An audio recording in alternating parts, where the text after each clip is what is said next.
episode sebelumnya Kaisar Sitian menemui Chi Guotian di penjara Pulau Terbang. Ternyata kedatangannya ini adalah untuk membunuh sang Jenderal Surga Timur tersebut. Namun niat buruk dari Kaisar Sitian digagalkan oleh Sun Wukong yang datang tepat waktu untuk menyelamatkan Chi Guotian. Selanjutnya Sun Wukong pun kembali mengobrak-abrik istana surga dan Sasin Guanyin menyuruh para prajurit untuk menangkap Sun Wukong.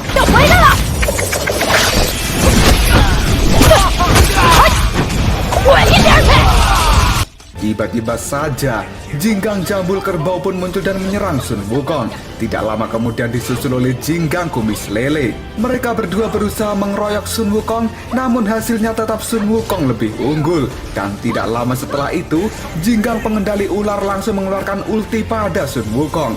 Hasilnya masih sama saja, karena Sun Wukong adalah fighter sejati yang tidak mudah dilumpuhkan. Pada saat Sun Wukong lengah, Jinggang Wanita Topi Kebesaran pun muncul dan mulai menggunakan ulti Selendang Badara Wuhi untuk mengikat Sun Wukong. Tidak lama setelah itu, Jinggang Gendut Peci Merah yang tampaknya baru saja pulang dari tahlilan pun muncul dan memberikan pukulan keras pada Sun Wukong itu. Dan pada saat yang sama, Jinggang Gendut Peci Merah itu dibantu oleh Jinggang Jambul Hitam.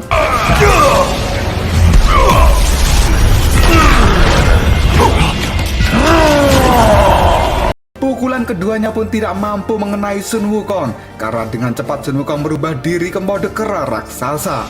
Sun Wukong pun teringat pesan gurunya untuk tidak terlalu kasar pada orang lain. Maka dari itu, Sun Wukong memberikan pukulan mesra dan mengirim Jinggang Peci Merah dan juga Jinggang Jambul Hitam melesat menabrak bangunan.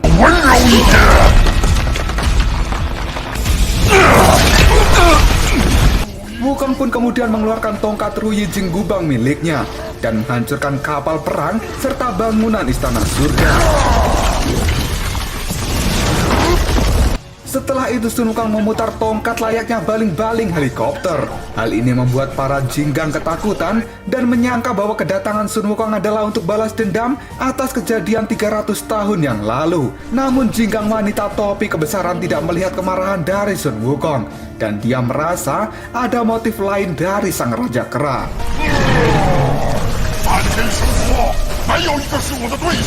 Tidak lama setelah itu, Jenderal Surga Barat yang baru pulang dari konser bersama Yeni Inca pun muncul dengan banyak ketipung dan langsung memberikan ulti yang membuat Sun Wukong bergeser. Tiba-tiba saja, Sitian juga muncul dari kapal perang dan hal ini membuat Sun Wukong marah ketika melihat pimpinan surga itu. Sitian kemudian berkata bahwa dia telah mengangkat Sun Wukong sebagai budak perang. Namun tidak disangka bahwa Sun Wukong ini malah mengamuk di istana surga. Dan kali ini, Kaisar Sitian berniat untuk mengurung Sun Wukong selamanya. Sun Wukong pun emosi dan merasa bahwa Sitian adalah orang yang paling munafik. Saat Sun Wukong akan menyerang Kaisar Sitian, Jenderal Surga Selatan Virupaka pun muncul dan menghalangi Sun Wukong menggunakan harta yang berubah menjadi lebah sutra yang kemudian mengikat Sun Wukong dengan jaring yang sangat kuat.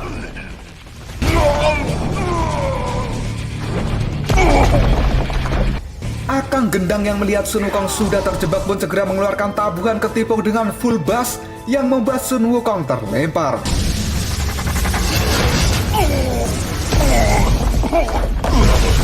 Para Jinggang pun tidak mau menyanyiakan kesempatan ini dan menyerang Sun Wukong bersama-sama.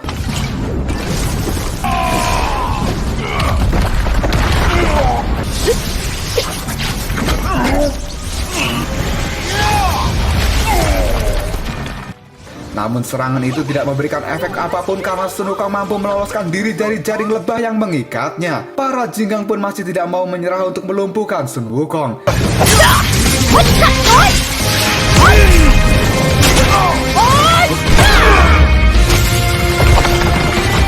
Sun Wukong kemudian berteriak bahwa para dewa yang telah ditangkap itu adalah salah sasaran karena pimpinan dewa kegelapan yang sebenarnya adalah Kaisar Sitian sendiri. Hal ini membuat para dewa menjadi kaget dan tiba-tiba saja sebuah kelopak bunga sakura pun muncul sebagai pertanda bahwa Sasin Guanyin telah turun tangan karena sikap Sun Wukong dianggap sudah berlebihan. Sasin Guanyin pun langsung menggunakan sebuah harta surgawi yang langsung menyegel Sun Wukong tanpa adanya perlawanan.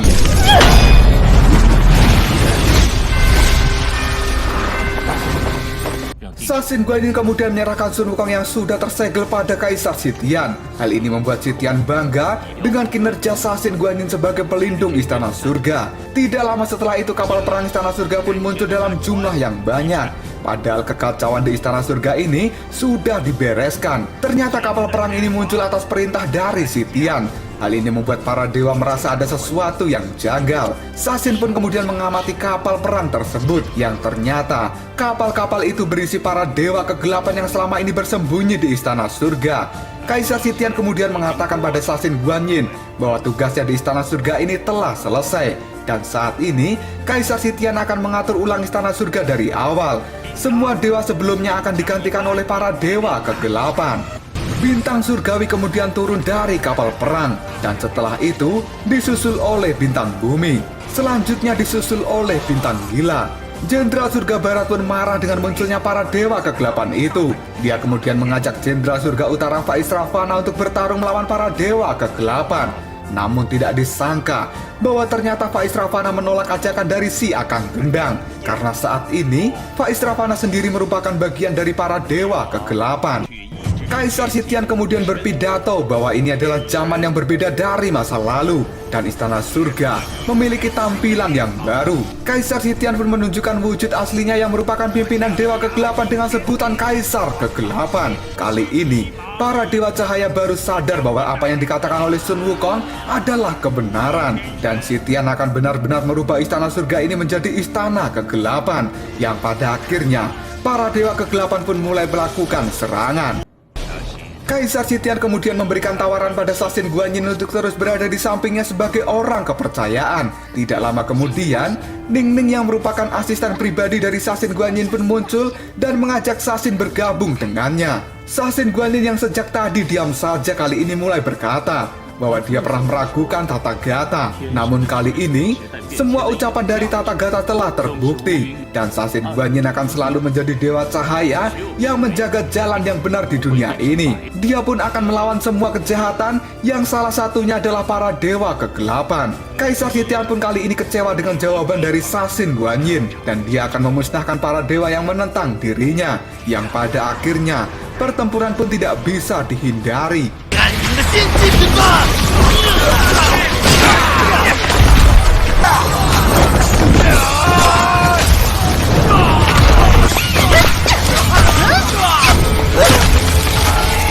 Bintang bumi pada saat ini muncul di hadapan Akang Gendang dan mulai melakukan serangan. Di sisi lain, para Jinggang juga sudah bersiap untuk bertarung melawan para dewa kegelapan. Namun tidak disangka, ada pengkhianat di antara para Jinggang itu, di mana pengkhianatnya adalah Jinggang Segel Ular dan Jinggang Jambul Hitam. Di tempat lain, bintang kekuatan pun muncul di belakang Sasin Guanyin dan melakukan serangan. Namun hal itu dihindari dengan mudah oleh Sasin Guanyin. Kaisar Sitian yang melihat hal ini pun berkata bahwa Sasin Guanyin tidak boleh meremehkan bintang kekuatan yang telah diangkat sebagai pelindung baru Istana Surga yang akan menggantikan Sasin Guanyin saat ini. Pada saat bintang kekuatan mulai melakukan serangan kembali pada Sasin Guanyin, tiba-tiba saja tongkat emas pun muncul dari belakang Sasin dan mendorong bintang kekuatan sampai menabrak kapal perang. Karena ternyata selama ini Sun Wukong tidak benar-benar disegel oleh Sasin Guanyin. Pada saat ini Biksu Tang dan timnya terkepung oleh makhluk penghuni jurang retakan bumi. Kakek naga yang sebelumnya mendapatkan pukulan keras dari Biksu Tang pun kali ini kembali bangkit dan akan membalas perbuatan mereka. Bailang kini terus berada di samping Xiaoyu untuk melindunginya. Dia melawan semua monster itu dengan cakar serigala miliknya. Baji dan Wuching pun juga berusaha menghalangi monster itu yang tujuan kedatangan mereka adalah untuk mendapatkan Xiaoyu. Kakek naga gulung yang sudah sangat marah pada tim Biksu Tang akan segera mengakhiri masalah di tempat ini. Dia pun melayang ke udara dan mengeluarkan aura yang membuat tim Biksu Tang merasa ngeri dengan aura tersebut. Kakek gulung kemudian mengatakan bahwa mereka yang menantang naga sejati adalah kesalahan yang besar. Kakek naga pun akan mengeluarkan kekuatan guntur sejati untuk membereskan tim Biksu Tang saat ini. Hujan api pun turun dan langsung menyerang tim Biksu Tang.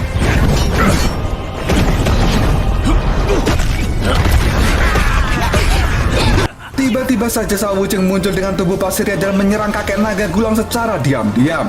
Namun hal itu dengan cepat disadari oleh sang kakek, dan Baji pun tidak mau tinggal diam kemudian membantu Sao Wucheng menyerang kakek naga dari belakang. Namun kakek naga itu juga masih mampu menahan serangan dari Subaji, dan bahkan kakek naga malah memberikan Subaji sebuah serangan balasan yang langsung ditangkis oleh celeng tempur itu. Melihat Subaji menahan serangan dari kakek naga Gulang, Biksu Tong pun tidak mau tinggal diam dan mulai melompat untuk memberikan pukulan paku itu. Kali ini Biksu Tong dibantu oleh Aosue yang langsung memberikan serangan yang membuat kakek naga Gulang terkena stun selama beberapa detik. Hal ini memudahkan Biksu Tong untuk menemukan titik lemah dari kakek naga Gulang, kemudian meninju naga tua itu dengan kekuatan maksimal sampai si kakek naga terlempar dan menabrak tebing batu. Pada saat semuanya merasa senang karena berhasil mengalahkan kakek naga Gulang, tiba-tiba saja sebuah serangan naga es muncul dari belakang dengan cepat dan mengenai tangan kiri Aosue sampai patah. Aosue pun berteriak kesakitan, dan hal ini membuat Biksu Tong serta yang lainnya pun menjadi panik. Kakek naga Gulang pun kembali muncul dan mengatakan bahwa ini adalah hukuman bagi seorang pengkhianat seperti Aosue, dan kakek naga Gulang akan membuat tim Biksu Tong mati dalam keputusasaan.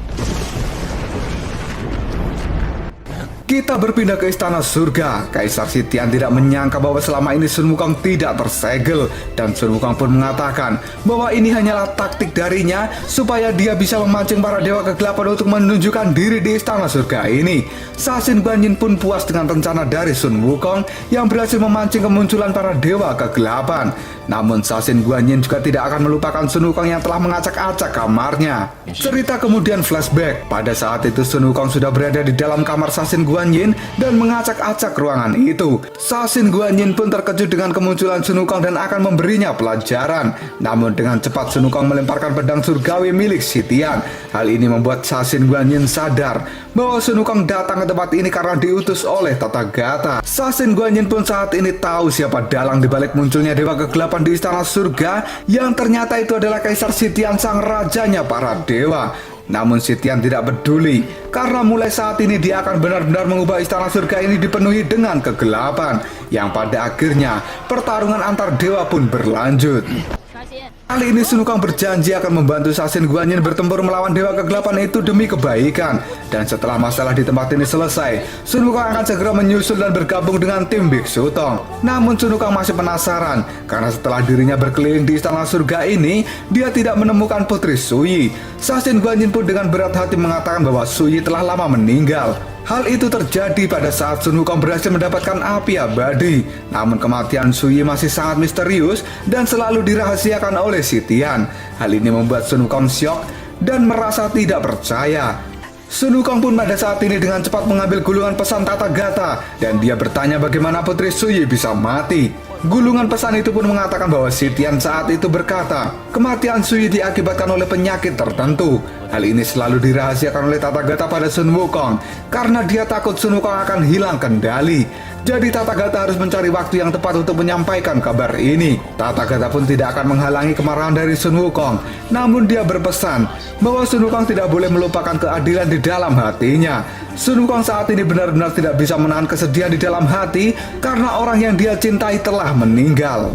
Sasin Guanyin pada saat ini mulai menghajar satu persatu dewa kegelapan itu, dan Jenderal Surga Timur didatangi oleh bintang gila yang ternyata dia adalah Zukue, mantan murid dari sang Jenderal Timur itu. Mereka pun pada akhirnya saling bertarung karena jalan mereka berdua saat ini sudah berbeda.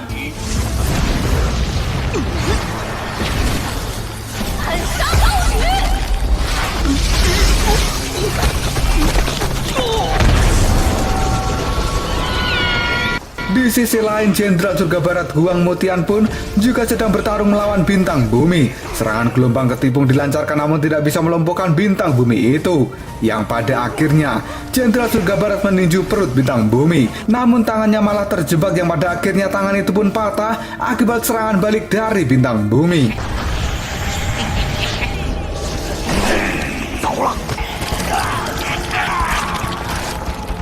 Sun Wukong pun kembali bangkit dari kesedihannya. Tatapan matanya pun dipenuhi dengan amarah pada Kaisar Sitian.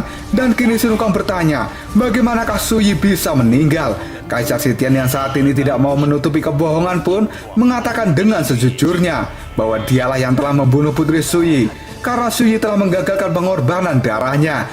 yang pada akhirnya Kaisar Sitian meminum darah Putri Suyi. Hal ini membuat Sun Wukong sangat marah dan menyerang Kaisar Sitian. Namun sebelum serangan itu berhasil mengenai Sitian, Sun Wukong pun terkena serangan yang membuatnya terlempar. Yang ternyata hal itu dilakukan oleh Jenderal Surga Utara Faiz Ravana. Sun Wukong kemudian mengubah dirinya ke mode kera raksasa dan dia pun mulai bertarung dengan Faiz Ravana.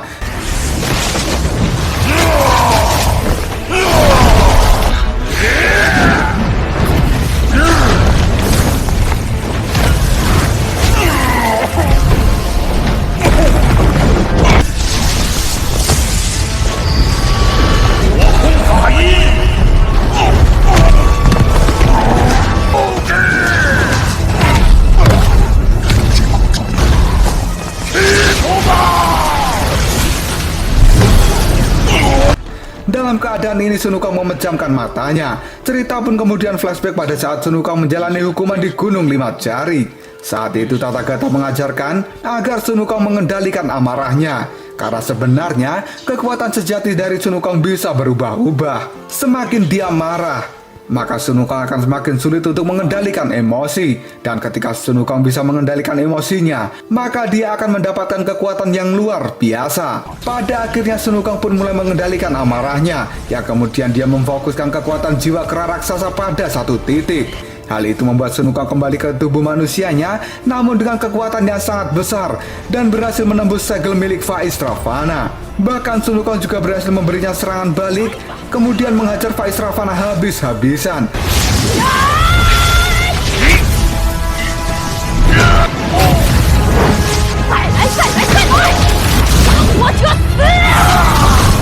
Sun Wukong sudah sangat marah dengan Kaisar Sitian, namun dia tidak bisa mengurus Raja Surgawi itu untuk saat ini karena Faiz Ravana masih belum mengakui kekalahan dan dia kembali untuk melawan Sun Wukong. Faiz Ravana pun menunjukkan kekuatan aslinya.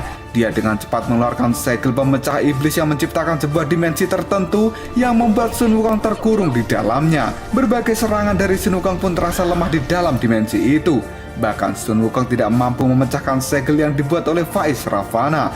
Dan saat ini, sang Jenderal Surga Utara itu memiliki kecepatan yang luar biasa di dalam dimensinya sendiri. Sampai pada akhirnya Sun Wukong harus terpental karena menerima serangan full power dari Faiz Ravana.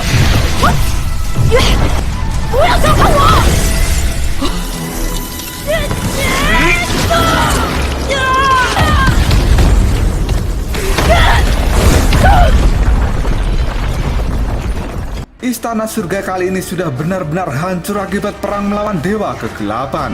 Sun Wukong kembali bangkit dan melihat pertempuran, di mana saat ini Jenderal Surga Barat yang lengannya telah patah masih berusaha untuk mengalahkan Bintang Bumi. Dan di sisi lain Jenderal Surga Timur merasa kewalahan melawan Zhuge, mantan muridnya sendiri. Para prajurit surga juga sudah tidak mampu mengalahkan para Dewa Kegelapan itu. Sun Wukong merasa bahwa pertempuran ini benar-benar bencana untuk Dewa Cahaya. Bahkan saat ini Faiz Ravana kembali dan melanjutkan pertarungannya dengan Sun Wukong. Dia menggunakan pergerakan yang sangat cepat yang mampu membuat Sun Wukong tidak berkutik.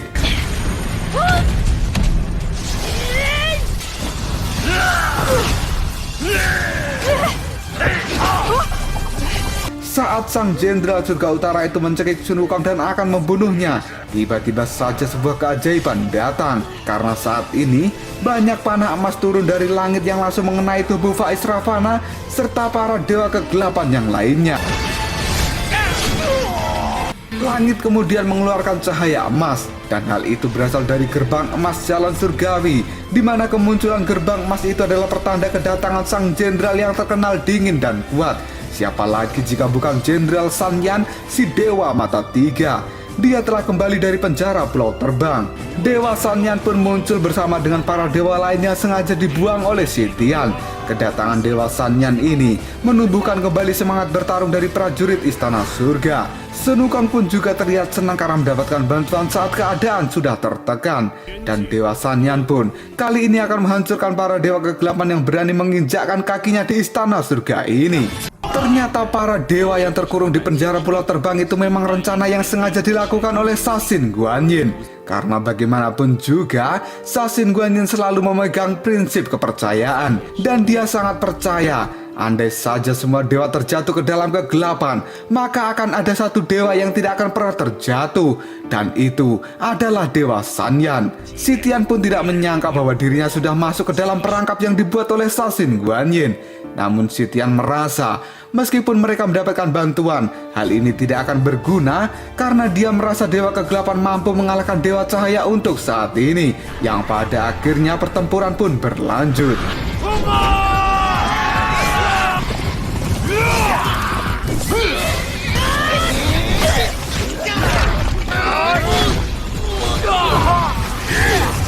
Bintang surgawi kali ini berhadapan dengan Dewa Sanyan. Pasti kalian tahu jika bintang surgawi ini adalah si Balmond, mantan rekan sesama jenderal dari masa lalu yang terbunuh oleh Ashura. Kemudian dia bangkit karena mendapatkan kekuatan dari Raja Kegelapan Yuan Shi Tianzun. Bintang surgawi pun pada saat ini mengeluarkan kekuatan penuhnya untuk melawan Dewa Sanyan.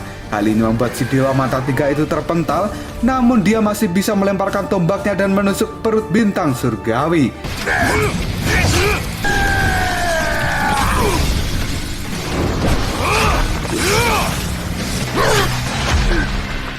Bintang surgawi pun mengatakan bahwa dia berbeda dari masa lalu karena saat ini dia jauh lebih kuat.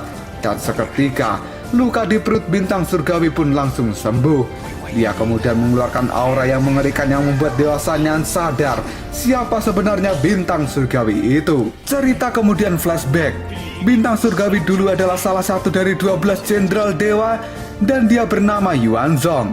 Saat peperangan melawan Ashura, 10 jenderal lain telah mati dan Yuanzong pun sekarat, serta hanya menyisakan Dewa Sanyan sendirian. Dan kali ini Yuanzong tidak terima karena zaman dahulu dia hanya bisa bersembunyi di belakang Dewa Sanyan, dan itu merupakan hal yang sangat memalukan. Kita berpindah ke jurang retakan bumi. Di sana terlihat Aosue benar-benar tidak berdaya karena mendapatkan luka yang fatal. Biksu pun bergegas mendekati Aosue untuk menyembuhkan lukanya. Karena saat ini Aosue benar-benar takut jika dirinya mati. Biksu kemudian menyuruh Subaji dan juga Shao Wuqing untuk menahan kakek naga, karena Biksu Tang sendiri akan segera mengobati luka Aosue. Dengan cepat Shao Wuqing pun mengurung kakek naga di dalam dimensi pasirnya dan memberikan serangan. Namun dengan mudah kakek naga menahan serangan dari Shao Wuqing. Dia pun mengeluarkan ledakan aura yang membuat tubuh pasir Shao Wuqing berhamburan dan hanya menyisakan topeng Shao Wuqing saja. Subaji yang melihat hal itu pun dengan cepat menyerang kakek naga dengan garpu 9 giginya. Namun kakek naga tiba-tiba menghilang dan dia pun muncul di atas Subaji kemudian memberikan serangan es yang membuat tubuh Subaji membeku. Kakek naga gulang kemudian mendekati Biksu Tang dan menyuruhnya untuk menyembah naga sejati. Namun sang biksu tidak akan pernah melakukan hal itu. Dan hal ini membuat kakek naga gulang marah kemudian mengeluarkan dimensi petir biru yang membuat Biksu Tang dan Aosue kesakitan karena sambaran petir di dalam dimensi itu. Kakek naga pun kali ini akan membunuh Aosue dengan lemparan bola petir. Namun dengan cepat Biksu Tang melompat dan melindungi Aosue dengan tubuhnya. Biksu kemudian berkata di dalam hati, jika kekuatan mantra atau miliknya bisa melawan roh jahat dan juga jiwa kegelapan. Namun di hadapan kakek naga gulang itu, mantra atau milik Biksu Tang tidak berfungsi sama sekali. Kakek naga pun mengatakan jika dirinya adalah naga yang berdiri di puncak dunia. Manusia, Ashura, dan juga dewa sekalipun tidak akan bisa mengalahkannya. Bajia mendengar kesombongan dari kakek naga pun memecahkan es yang mengurung tubuhnya dan akan bertarung hingga titik darah penghabisan.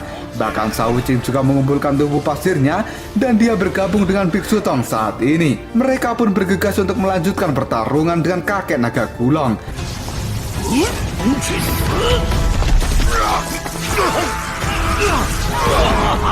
Xiaoyu pun kali ini khawatir jika ramalan di dalam mimpinya benar-benar terjadi. Aosue yang masih terbaring pun melihat Biksu Tang dan juga yang lainnya berjuang sekuat tenaga.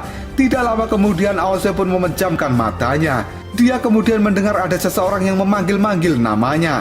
Namun saat Aosue membuka mata, dia berada di tempat lain dan di sampingnya sudah ada Tian Yuso. Aosue pun bertanya apakah dirinya sudah mati kali ini. Yuso pun mengatakan tidak. Dia pun kemudian mengatakan bahwa selama ini Aosue selalu melarikan diri dan menyanyiakan kesempatan. Dan sekarang, biksu serta yang lainnya sedang berjuang. Menurut Tian Yuso, Ini adalah waktu yang tepat untuk Aosu menunjukkan kekuatan yang sebenarnya. Aosu pun merasa tidak bisa, karena semua kekacauan ini disebabkan oleh dirinya. Dan Yuso masih memberikan semangat dengan mengatakan bahwa ini adalah kesempatan terakhir Aosu membalas budi pada Biksu Tang dan juga yang lainnya. Yuso kemudian membantu Aosu untuk berdiri dan dia mengatakan bahwa dia akan selalu berada di sisi Aosu karena mereka adalah teman. Aosu pun pada akhirnya kembali bangkit. Dia melepaskan Aoling dan akan membantu tim Biksu Tang yang sedang kesusahan menghadapi serangan kakek naga.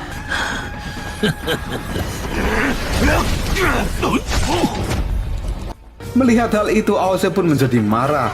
Dia mengeluarkan kekuatan terbesar di dalam dirinya, dan dalam sekejap tubuh Aosu pun berubah menjadi warna emas. Aosu kemudian melesat dan menahan kakek naga gulung yang akan membunuh Biksu Tang saat ini. Hal itu membuat kakek naga kaget dengan kekuatan milik Aosu. Namun Aosu sudah benar-benar marah dan dia mengamuk pada sang kakek secara brutal.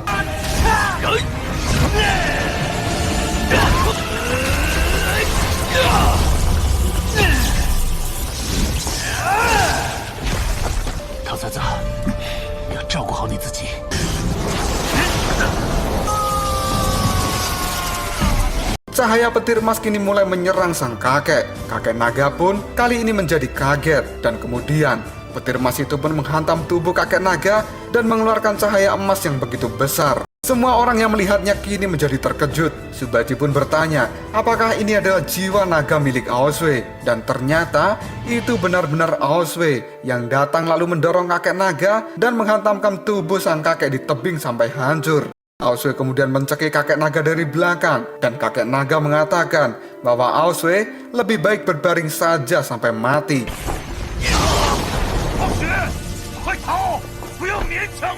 Dan kini Aosu pun kemudian memanggil nama dari Tang Sanzang. Dan setelah itu Aosu meminta maaf pada Biksu Tang untuk semua hal yang telah dia lakukan di masa lalu pada sang biksu. Biksu Tang pun hanya bisa terdiam melihat Aosu.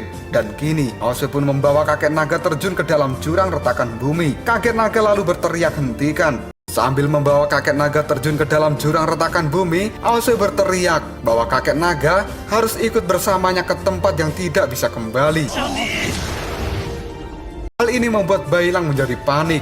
Begitu juga dengan Biksu Tang. Biksu pun berkata dalam hatinya bahwa dia merasa permintaan maaf kali ini dari Aosu sangat tulus. Dan di masa lalu, karena Aosu lah, kehidupan dari Biksu Tang pun berubah. Dia merasakan penderitaan dan siksaan yang begitu besar, dan dia tidak pernah mendengar kata maaf dari Aosu selama ini. Biksu Tang pun kemudian mengepalkan tangannya, dan dia berkata, jika kata maaf saja itu tidak cukup. Sang biksu pun kini melompat ke jurang retakan bumi dan menyusul Aosu. Hal ini membuat Subaji dan Sawuching menjadi panik. Mereka berdua pun kemudian ikut terjun ke jurang retakan bumi. Dan kini Biksu Tang, Sawuching, dan juga Subaji sudah masuk ke dalam jurang. Bailang pun kemudian berlari dan akan menyelamatkan semuanya. Tapi hal ini tidak bisa dia lakukan karena Bailang sudah terlambat.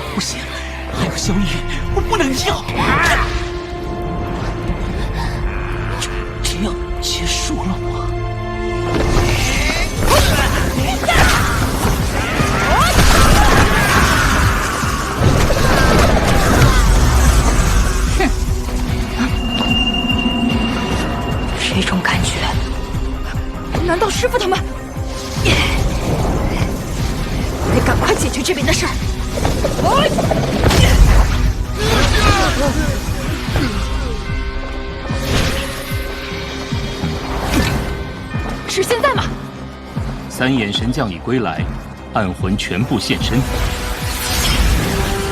时机已到。若如持国天王所说，将剑插于玉虚殿最高之处，即可逆转眼下局势。放心，有我孙悟空在，没有什么搞不定的事儿。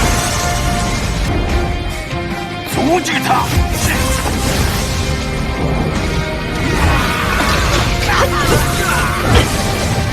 现在没空陪你们玩。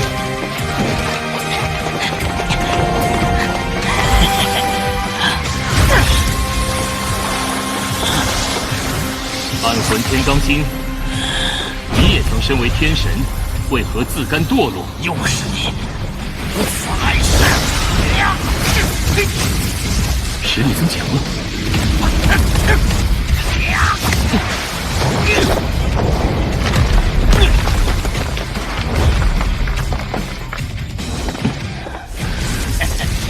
没想到杀仙大神竟如此不堪一击，弄脏了身体，真讨厌。马上会变得更难看。炼狱邪山，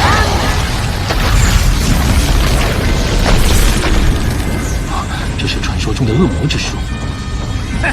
剑术不错。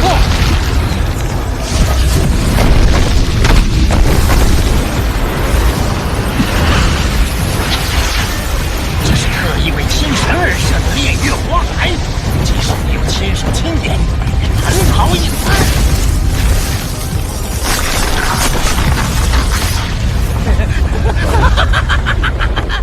骄傲的杀心终于死在我的手里啦！召唤邪神像确实是非常古老的法术，但是古老却不一定好。我们这一代天神早已超越敌人，刀山火海我不喜欢，消失吧！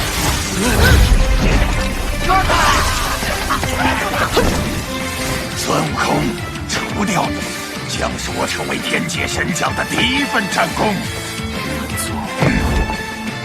我以为当年共同作战的日子是美好，没想到你会认为是耻辱。看着你们一个个的离去，每一次我都极为心痛。你离开了我，而且是2次。那你就去阴间慢慢哀悼吧。哀悼过去的元宗，现在的你只不过是一具暗鬼行尸。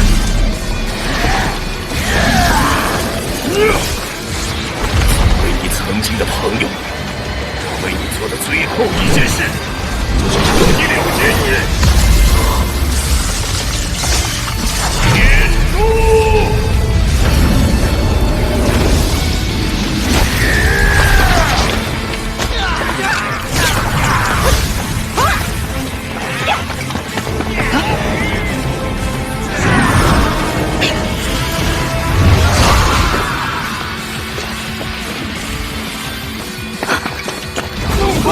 我们来救你！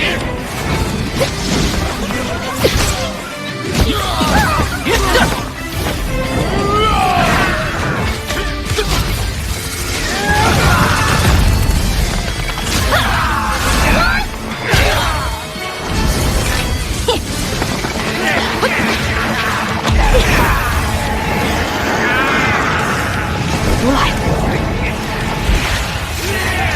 我马上就要完成你交代给我的任务了。为天界的正义！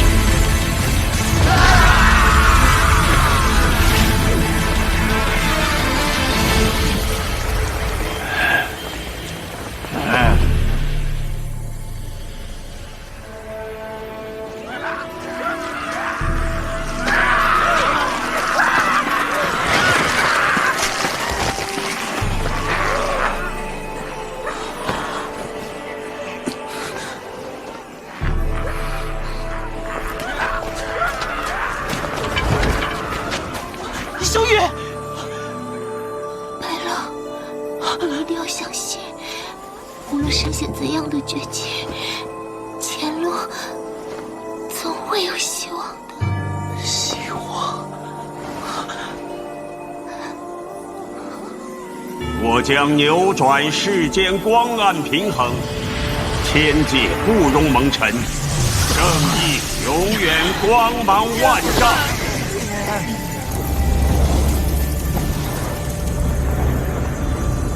神这个名号就要负上同等的责任，若连神也堕落，这世间又当如何自处？暗魂力量无形中被克制了，你竟还没灰飞烟灭！幸好天界光魂始终没有放弃，天界的护法、天王、神将，孙悟空，还有一众天军将士，辛苦各位了。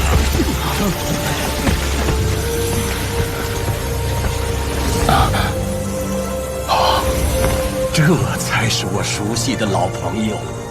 真正的战斗刚刚开始。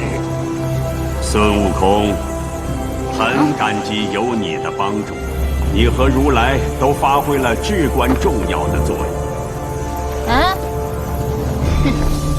天界的未来全靠各位了。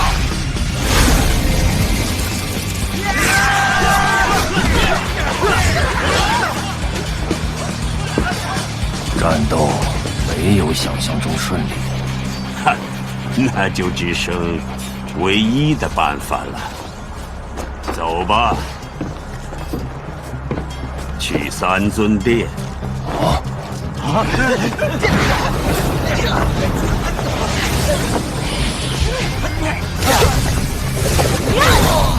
第10天，别跑！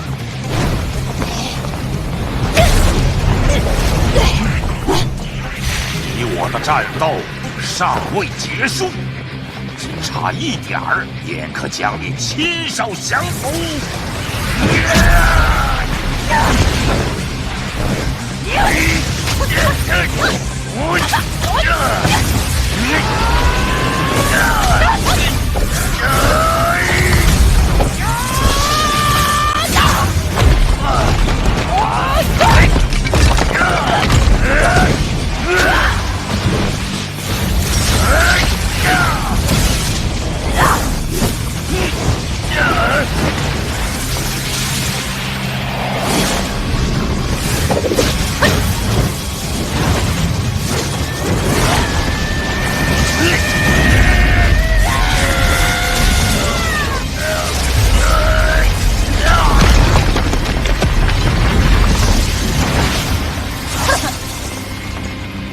这才叫降服！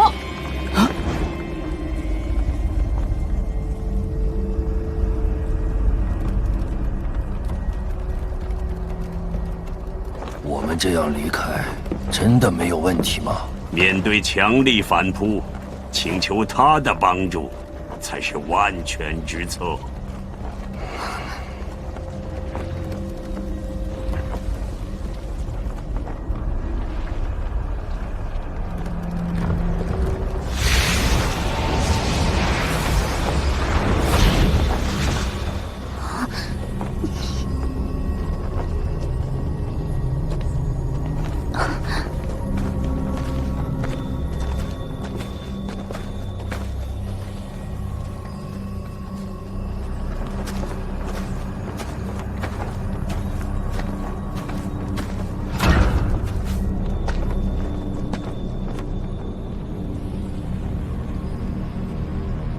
此时迎接他的降生，比计划早了一点呢。他会谅解的，毕竟他是全体暗魂的教祖，元始玉尊。